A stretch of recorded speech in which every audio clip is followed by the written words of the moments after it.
Beneath the surface is a special place. Beneath the surface is where extraordinary happens. Designations, visiting cards, fancy cars. Now, whatever may lie on the surface, delve a little deeper, and that's where you will find the hunter-gatherer, the predator. That's where you will find lurking the real, way beneath the surface.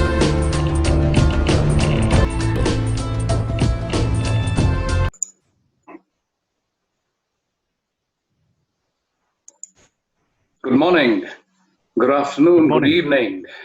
Welcome to the first episode of Adan's very own podcast, A Done Deal. Today, I have Dr. Nicholas Beecroft with me, joining us from London. And Dr. Nicholas is a renowned psychiatrist and military strategist who works with investors and founders globally on various aspects of deal making, including decision facilitation, assessment, authentic leadership, and something which is known as the devil's advocate, which is what we're going to focus on today. It's a pleasure welcoming Dr. Nicholas. Hi, Keshav. Really nice to see you, and thank you for having me. It's my pleasure. It's my pleasure. So, Nicholas, as someone in your position who works with investors and founders on a daily basis, is there a particular episode or an incident which you'd like to share with us, something which stands out in the 30 years of experience that you've had in this space? Wow, that's a tall order. Talk about being thrown in at the deep end. Well, let me think.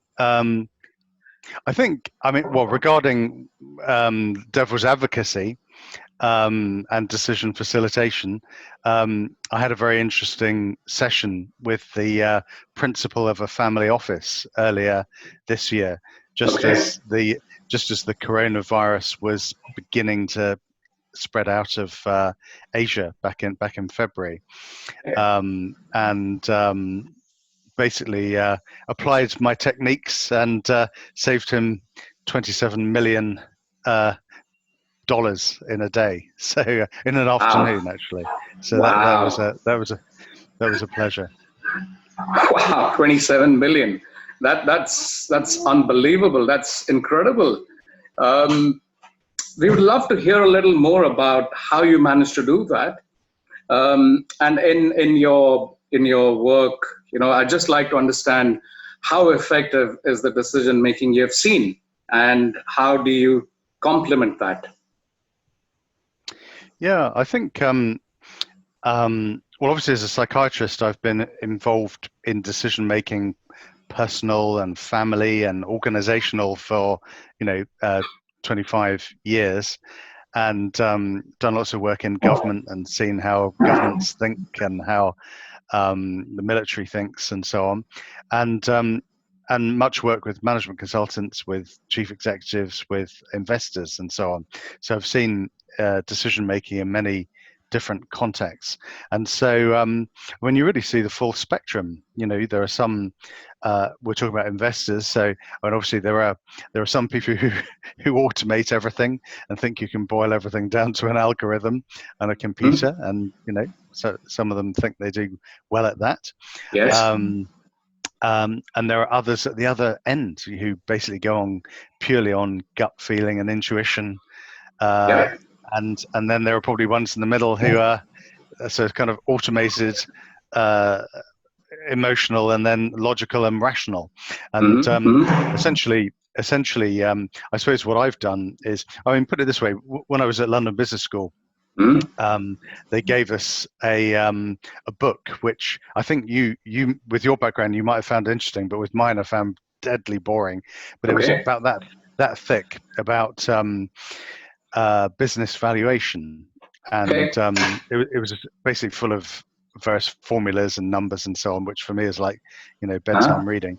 Okay. But the bit that interested me was the preface, and it said, Okay. a paragraph in there said, only 50%, or this book only accounts for 50% of business valuation, and that is the rest is intangible. In other words, Right. is it a good business idea? Can the leadership deliver? What's the company culture? Have they really worked out the dynamics of the marketplace, et cetera, et cetera? And I thought, well, okay, well, that's my area. So when I really brought myself to bear at the interface of the decision, helping entrepreneurs get ready for investment, and helping investors improve the quality of their decision making and their due diligence. I really noticed, I really focused on how can you optimize the integration of the logical and the rational with the intuitive, with the emotional. And so basically over time, I designed a methodology where you very thoroughly take an investment decision, run it through what I call my sort of London Business School, McKinsey ultra logical process.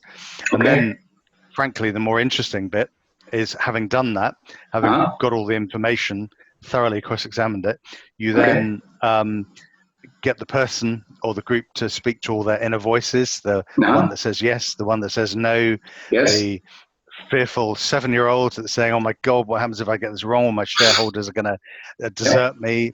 The wise elder who sees it from a sort of a higher position, and so on.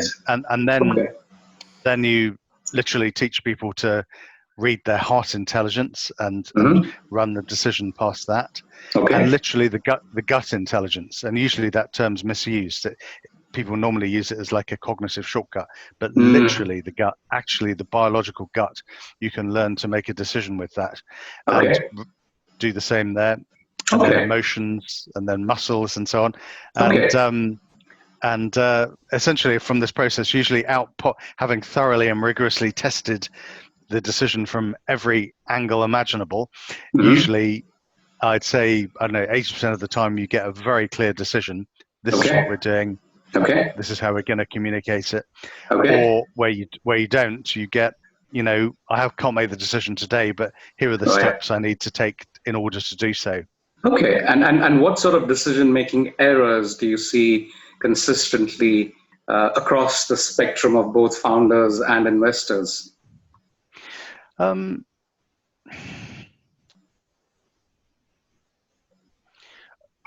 are many. I think,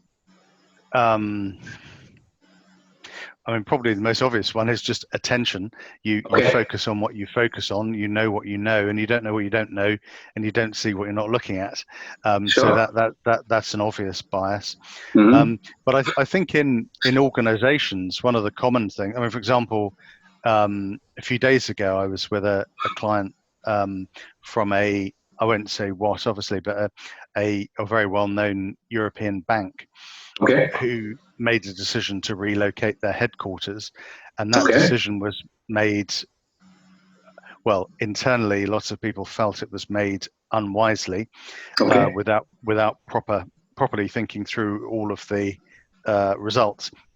But as happens in institutions, once the bosses say this is what we're going to do, people tend not to want to speak up. They tend not to want to challenge. And also, what the boss says is right.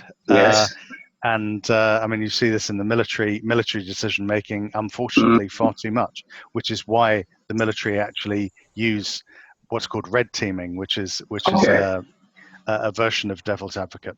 But anyway, once it gets going, it was a disaster, because they made really foolish decisions, burnt a load of bridges, and they really have set themselves up for massive financial losses. And if only they'd had a really good devil's advocate process or red Mm-hmm. teaming process to Mm-hmm. thoroughly challenge the logic and the rationale of the decision making at an early stage, Right. then they could have avoided huge losses and huge unforeseen risks and so on. But once Okay. the egos get going, once the group dynamics kick in, Yes. it can be very, very difficult to change things. And Right. then they end up either making massive mistakes or wasting vast sums of money on, millions on very expensive management consultants to, basically write reports to tell them what they already knew. Well, I suppose one's judgment is distorted there because of one's ego. And I suppose it's also a good way to pass on the embarrassment to another party, right? But it takes courage and wisdom Yes. to say that I'm wrong and invite some sort of an objective inclination to taking decisions. So, Nicholas, that was very insightful. Thank you for sharing that nugget. But how does one avoid making such poor decisions? I understand that there is a decision-making process, but I suppose that's very quantitative. What about the qualitative aspects? And could you please also enlighten us about how poor decision-making has evolved over the last few millennia? another small question for a Sunday morning. Well, I mean, just take the term devil's advocate itself. That comes from the history of the medieval church, from the Vatican, and essentially there was a period when people get put forward or proposed as a saint, the Vatican has a process to decide, is this person a saint, or are they a fake, or how do they judge it? So they have a process, and there was a period in which the Pope noticed that there was a really lot of dodgy decisions being made, and so they thought, okay, so he appointed what they called the devil's advocate, meaning, so you've got these people who are very outwardly very sincere and offering very heartfelt propositions that this person should be a saint or whatever, but then they invited in the sort of cold, hard, logical person who's willing to say, no, I don't agree with that. Let's look at your assumptions. Let's test that. Let's look at this from multiple perspectives. Let's undermine the rationale. Let's in military terms, let's act and think like the enemy and attack this idea, in not to be destructive, but to be constructive, to really improve the quality of the decision making. And so that's where the term devil's advocate came from. And I mean, in business, obviously, this is something which, I mean, every person on earth has the capability to play devil's advocate, and it's something we all do from time to time. But really, the reason to formalize it, either in an individual who you say that's your role. Your role is to be the difficult one, to say the unpopular things. We legitimize you to do this, or bring someone from the outside in to do that role. The reason you need to do that is because in a social system based on power and money and status, there are huge biases in the group in the group dynamics. That people want to go along with most people don't like to stand out. Most people don't like to criticize. Most people feel very awkward about, obviously you don't want to bite the hand that feeds you. You don't want to annoy your colleagues. You don't want to people to think you're annoying or cantankerous or something. Cynic. And so I mean, for example, last year I was brought into a really major investment house that all of your listeners would certainly have heard from, and they had a problem in one of their investment teams, and who's considered amongst the best in the world by their results. They recognized that they had a problem, that the team, albeit really intelligent, confident, well-trained people, were very reluctant to challenge their boss, or to challenge someone else's opinion. And so they brought me in to train them how to do that, and to create create the culture and the skills and the structures to make that safe to do, Okay. in order to improve their decisions. Okay, that sort of makes sense, because cynicism and failure is often frowned upon in the corporate world and also in the world of investments. But I don't recall seeing the formal role of a devil's advocate in my experience with businesses, both as a founder or as an investor. Is it becoming more common these days? Yeah, that's a good question. That's a good question. I think, well, I mean, if you look at, to slightly answer it from a different angle, 20 years ago, I was looking to go into the world of management consulting, and I was just having a chat with my dad, and I said, look, the thing that puts me off is that lots of them are, as far as I'm concerned, I have to try and screen my language to make it polite, but a lot of them are maybe not very authentic. Let's put it that way. And he said, well, absolutely. So you need to do it the opposite way and be super authentic. And so I actually did some research to look at the relationship between the client and the management consultant, and so interviewed a lot of chief executives and directors and owners of companies, and also the management consultants on the other side, and essentially looked at it through the lens of the medical model. So if, say, a patient gets a symptom, and so they have to think of, okay, that hurts, is it a problem? Do I need to do something about it? Can I solve this myself, or do I need someone else? And if I do need to consult someone, who? And basically tracked that decision-making process. And the really fascinating thing about that process was that, you might think that when a company spends a huge amount of money and time and energy on bringing in an expensive management consultant, you would think that was a highly logical, rational process, but most of it really isn't. So there's some. So, this consultancy's got certain industry knowledge. They know how our competitors think, or, their people are really at the cutting edge and have got lots of knowledge and sometimes it's just bums on seats. We need people to do this, so let's bring them in and so on. So there are some very rational reasons, but most of the reasons were emotional. So basically, I know what needs to happen, but I'm too afraid to say. If I say it, no one will believe me, or if I say we've got to close that division or merge or whatever, people will attack me, or if I get it wrong, I'll get the blame. And so quite often, more often than not, they're bringing in a management consultant to say what they would have said anyway, but with external credibility and also an insurance policy, and also to take the blame for uncomfortable decisions. And I mean, I could go into detail, but essentially these emotional things, these emotional and group dynamic and ego-based things block effective decision making. So so unfortunately, the truth is that most companies don't bring in devil's advocate, either externally or internally, and that's why they keep making such big mistakes. And it's not just companies. Would we have invaded Iraq if there had been proper, disciplined red teaming and devil's advocacy? Of course not. And there are loads of business decisions like that all the time. So some do, but most don't. And pay the price. I mean, all very valid points.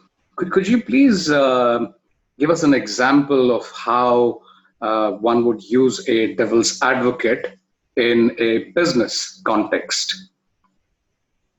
Well, the best thing is to take a very successful example. There's a chap I'm sure you'd have heard called Ray Dalio, who's the founder of Bridgewater, one of the world's most successful hedge funds. And basically, and he's written this story in his book Principles, which you can read. Essentially, in the 80s and 90s, he was extremely successful, and the success went to his head, and he became quite arrogant, and also others began to worship him, and success bias. They began to think everything he does is right. Everything, let's look how he walks, how he thinks, what clothes he wears, and copy it. And some people began to treat him like Jesus walking on water. And then conditions changed, the economy turned down, the assumptions on which his decisions changed, and basically it collapsed, and he lost absolutely everything, right down to having to sack every single member of his staff. And you can't get more of a crash than that. And however, he dealt with that in a really mature way, a really wise and mature way. And he said, okay, right, so clearly I was doing some things right for most of the time, but then I got it spectacularly wrong. And he went basically down to philosophy. How do I know I'm right? When I make an assertion, or I say this is a good company, that's a good investment, this is a significant geopolitical risk, or whatever it is, how do I know that's true? Basic philosophy. And when he went into it, he realized that even the most intelligent people, really well trained, very experienced, very knowledgeable, with all the best intentions, make mistakes, because we can't possibly know everything. We can't have all knowledge, and we can't look at things from all perspectives. And so what he did was to design a system in which devil's advocacy, red teaming, contrarian thinking is absolutely embedded in the decision-making process. And so his book shows how he does that. So essentially he has a whole the culture of his organization is that when anyone, including him, it's essential that people challenge people. In many organizations, if someone challenges the boss, they get sacked or they get sidelined. In his company, it's the other way around. If you don't challenge the boss, you're sacked. If you don't, so they have teams that, in a very structured, organized, and disciplined way. So someone comes along with saying we should make this acquisition or something.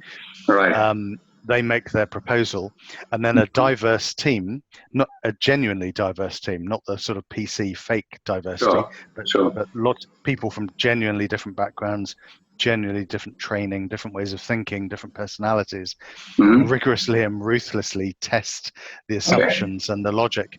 And basically, over time, he evolved this process to grow to, I think, to be not only the most successful, but I think more than twice as big as the next hedge fund. So that's probably the best success story I know. Wow, the proof's in the pudding. Clearly, that's worked really well, and I suppose has paved the path for this refreshing style of thinking. On that note, Nicholas, you and I have, seen this happen with businesses in general, that most business decisions are taken by teams. However, when it comes to such, different styles of thinking, how does one use contrarian thinking styles whilst still remaining effective in not just the team environment, but also in the context of the business as a whole? That's a really great question, Keshav, because one of the reasons that, to go back to your earlier question, why don't people use the devil's advocate? There are many ego reasons and group dynamic reasons, but another reason is, look, I know what we need to do. Let's just get on. All this talking, all this analysis is wasting time. Let's just, you're just blocking us now. Let's just get into action. And action is necessary, but what you don't want is analysis paralysis. You don't want a load of people sitting in circle, holding hands, sharing feelings endlessly, in a postmodern directionless blancmange that goes nowhere. Absolutely not. That's the kiss of death. Yes. Well, not always. Sometimes it's useful for creativity or for problem solving and so on. But in terms of an Decision making. Yes. Executive decision making, you wouldn't That's want right. to do that. So the people who do this the best are the military. The Okay. military basically have obviously they have to do really big stuff, major Right. things, life and death, huge complex interventions, often at Yes. incredibly short notice, Yes. often put in a position which they didn't want to be in by the politicians or leaders. Yes. And so, you know, basically they've evolved a way to do it. And you know, so for example, I mean, if you read Sun Tzu, you know, The Art of War, which is almost, you know, the cliche business strategy, you have to mention that. But read his stuff. Know your enemy. The people that and business. Well, they didn't say businesses. You know, militaries that succeed are those that not only know their enemy but also know themselves, and rigorously so. Self-awareness. Exactly. And much further forward, in the term red team that I use comes from the Prussian army, where in the era when Napoleon was from France was, you know, basically running I mean, all over Europe, all over the world, you know, making amazing, incredible military gains, and the other countries were just, you know, desperately trying to catch up. They were really backward. The Prussian high command realized that on a one-to-one battle, you know, commander to commander battle, they couldn't possibly beat Napoleon because he was so capable. But they thought, well, maybe as a team, if we put together our team knowledge, our team expertise, maybe we'll beat him. And so they basically developed their strategy, and they were doing lots and lots of wargaming. So and their uniforms were blue. And so they created two teams, the blue team and the red team. And so the blue team were the Prussians, who had their strategy or their tactics for a particular you know, battle or a particular course of action. And the group that played the red team, their job would be to basically act and think like the enemy, and you know, to beat them. And in doing so, get into the enemy mindset, get into a really creative mindset, break the assumptions, step outside the paradigm, think creatively about all the different ways you can undermine the strategy. And again, this is not a destructive process. People could do this in a kind of a moronic way, just to be difficult, or just to undermine, just kind of an ego game. But done right, this is a highly constructive process in which you're taking a strategy or a business proposition or a you know, an acquisition decision, and you're thoroughly testing it before launch, making sure from every angle that you've got it right. And where you find faults or where you find unforeseen risks or opportunities, you then adapt and continuously improve.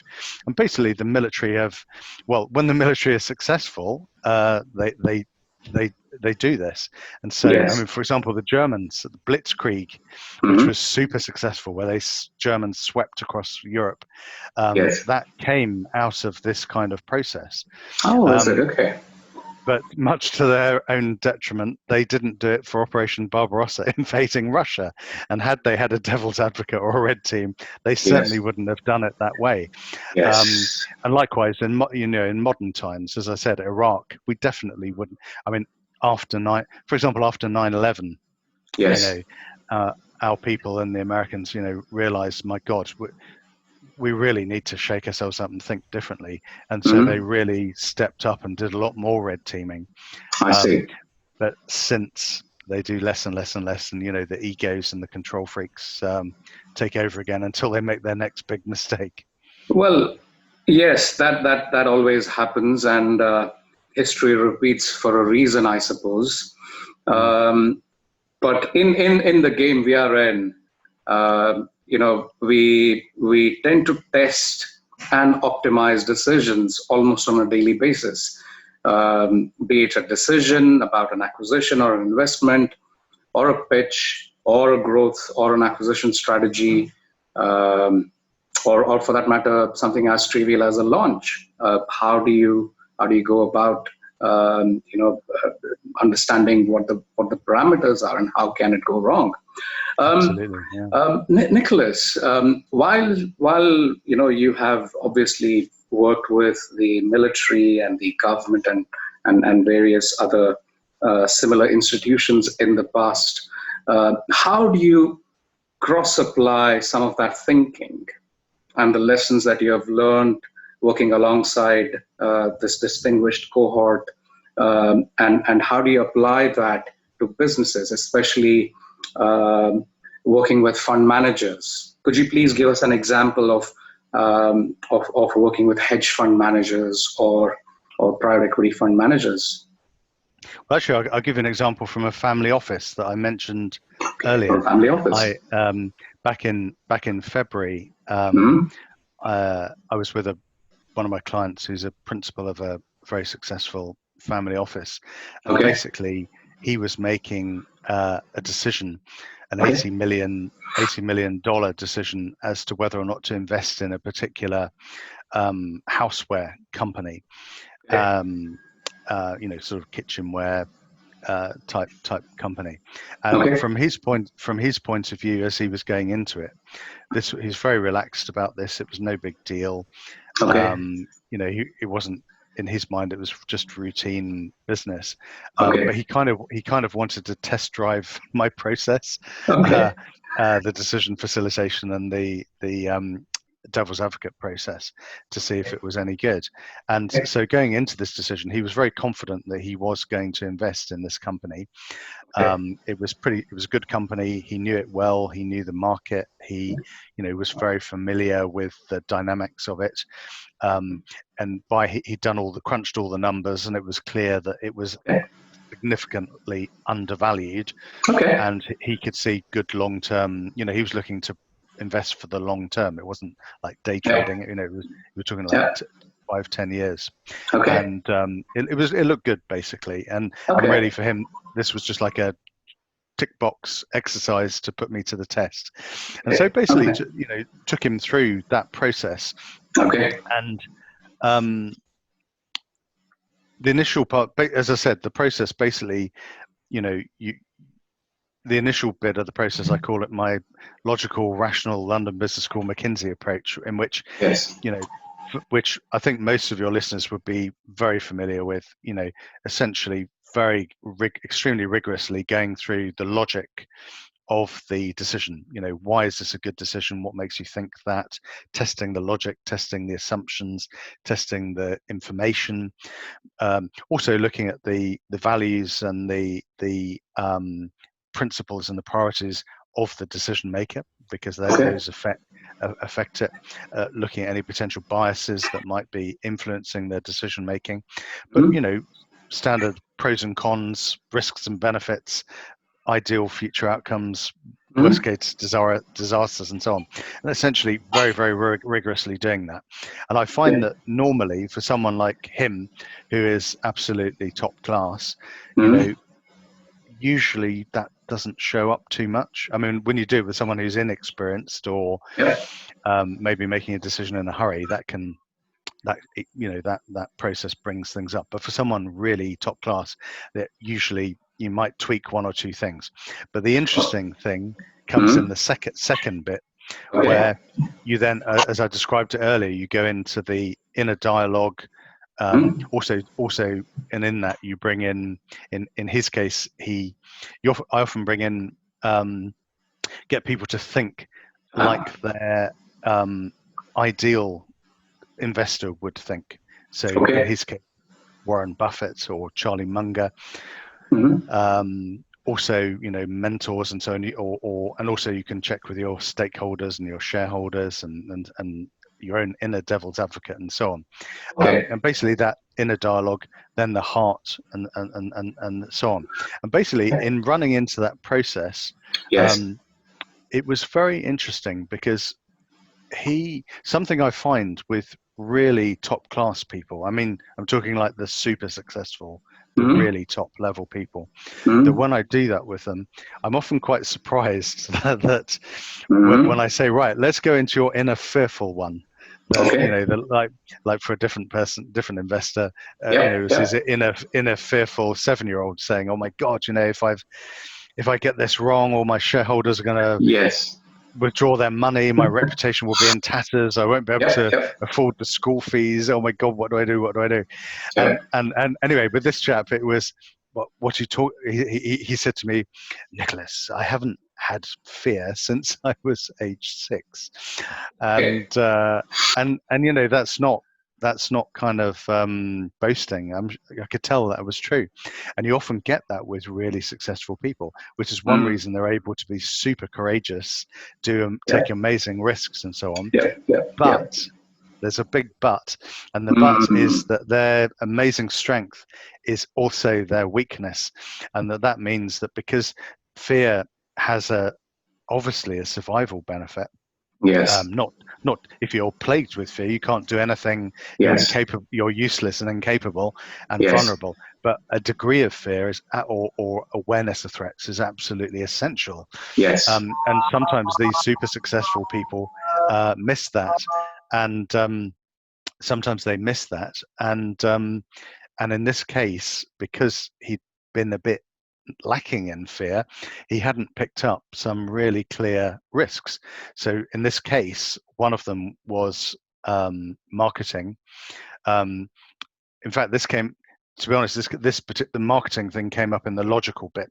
So when we looked at the information and the logic on which his decision was based, it basically showed up that the models were based on outdated marketing data, and there had been some new marketing data which was due in 4 to 6 weeks, and the outcome of that was unknown, and there was no intelligence on it, and that could significantly sway the stock price. So that was one thing, and obviously that began to sow a seed of doubt. Maybe we should wait for that. But of course, that cuts both ways. You could lose out as a result. But the massive, great big hole that he'd missed was, and I think like a lot of people, at the beginning of the coronavirus thing, he really hadn't thought through the supply chain issue. That suddenly realized that, the manufacturing supply chain of this company was basically sitting on ships across the world coming from China. And yes, for the next couple of months, they would be arriving. But after that, then what? They'd probably be blocked, or the factories would be shut, or, it was a massive, massive unforeseen risk. And then obviously secondary to that, when you think that through, then you realize, oh my God, there's going to be major economic and geopolitical consequences coming from this in terms of, the hotting up of the trade war and this kind of correction that Donald Trump is trying to achieve with the Chinese, etc. And anyway, basically, it made it clear that actually this was quite a risky decision that he hadn't foreseen. His fear hadn't triggered that. I then took him to his inner critic, and he didn't have an inner critic. He said, "What do you mean?" And I said, "Well, the inner voice that says, you're an idiot, this is a mistake, you don't know what you're doing." He said, "Well, I've never had that. I simply don't get that. I wish I could have that." But anyway, punchline is, we ran through this process. We'd identified the unforeseen marketing risk, the geopolitical risk, the economic risk, the supply chain risk, and these were huge. And he simply hadn't seen these. And this is a super experienced person. And so the decision was now looking like, okay, we're going to, maybe it makes sense to delay the decision, put this off for 6 weeks until the marketing data, until we see how this is playing out, and then decide there. And basically it was hedging that way. And then I ran him through his heart intelligence. So I won't go into detail because we don't have time, but basically trained him to read his heart intelligence, his gut intelligence, his emotional intelligence, his muscle and body intelligence, energetic consciousness intelligence. And if you, in this case, it was an individual making a decision, but in a group, you would do the group dynamic intelligence as well, which obviously takes a bit longer. Okay. And essentially, at the end of that process, it was really clear that the decision was to delay. Actually, there's big risk here. Let's delay. Let's not make a decision. Let's not invest today. That's a decision. Yeah. And let's decide to review this in 6 weeks' time. Okay. So I mean, that was one hell of a journey, I must say, for both the owner as well as for yourself, Nicholas. So just to understand this correctly, initially he was very confident that he would invest in the company, but then after running through your model and through your process, he changed his mind. There are a couple of ways of looking at this, and one of them could be that this constitutes investment advice. Is that investment advice, or is there something more to it? Absolutely, categorically, no. Okay. No, that's in my contract to make that really clear. No, okay. I'm a medical doctor, a psychiatrist, military psychiatrist.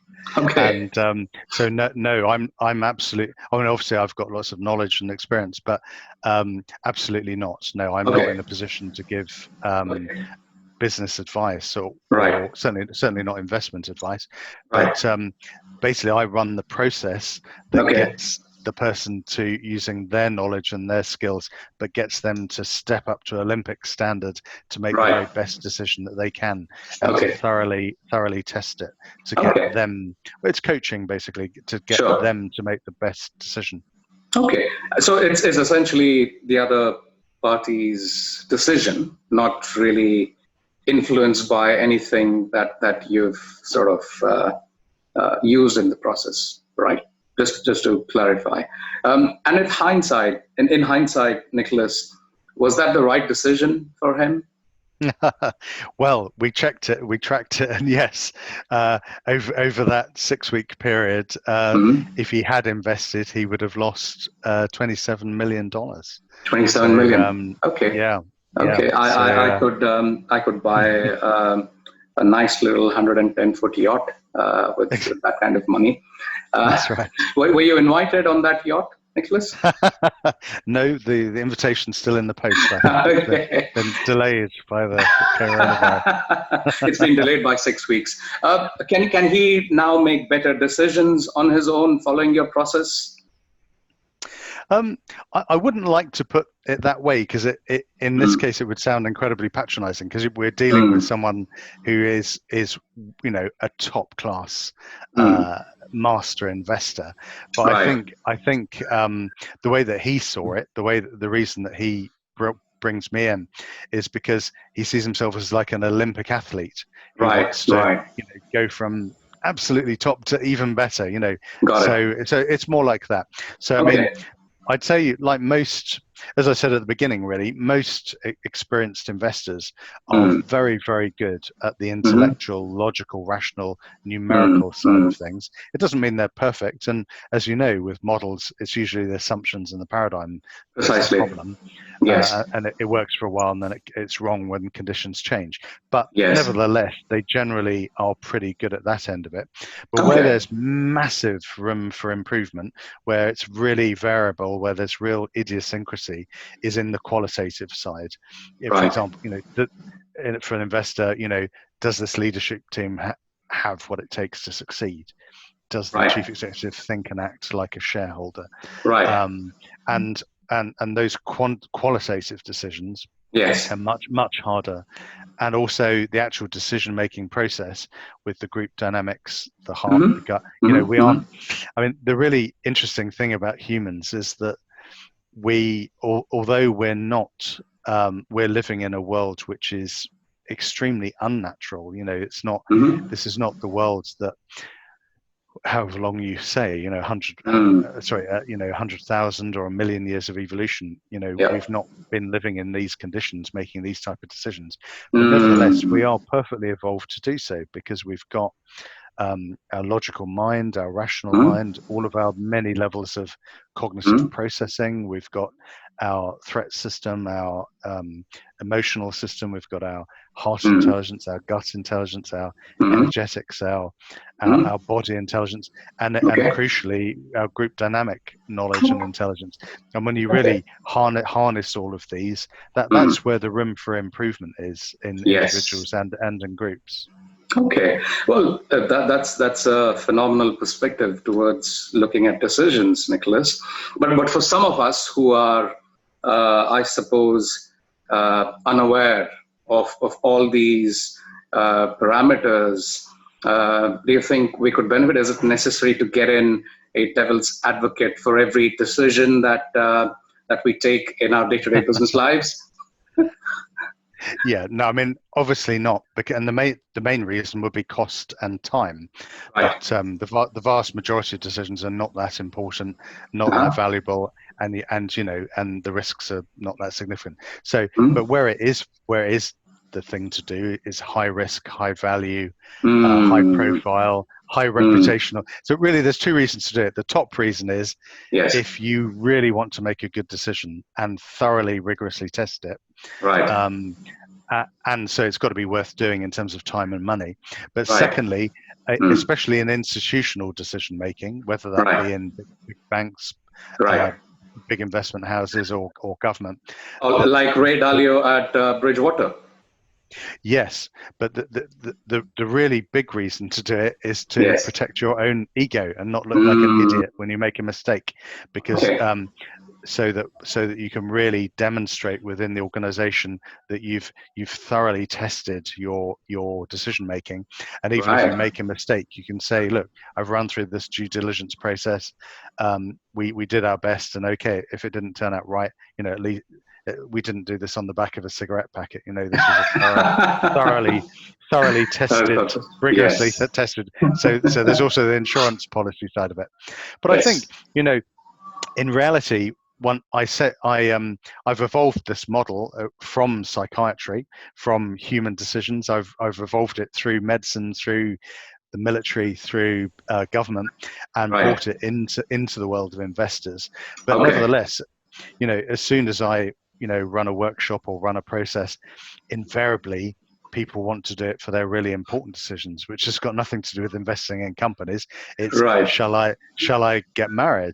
Shall I get divorced? Shall I have a baby? Or even last year I did it with a government. Shall we invade country X? And I red teamed their invasion plan.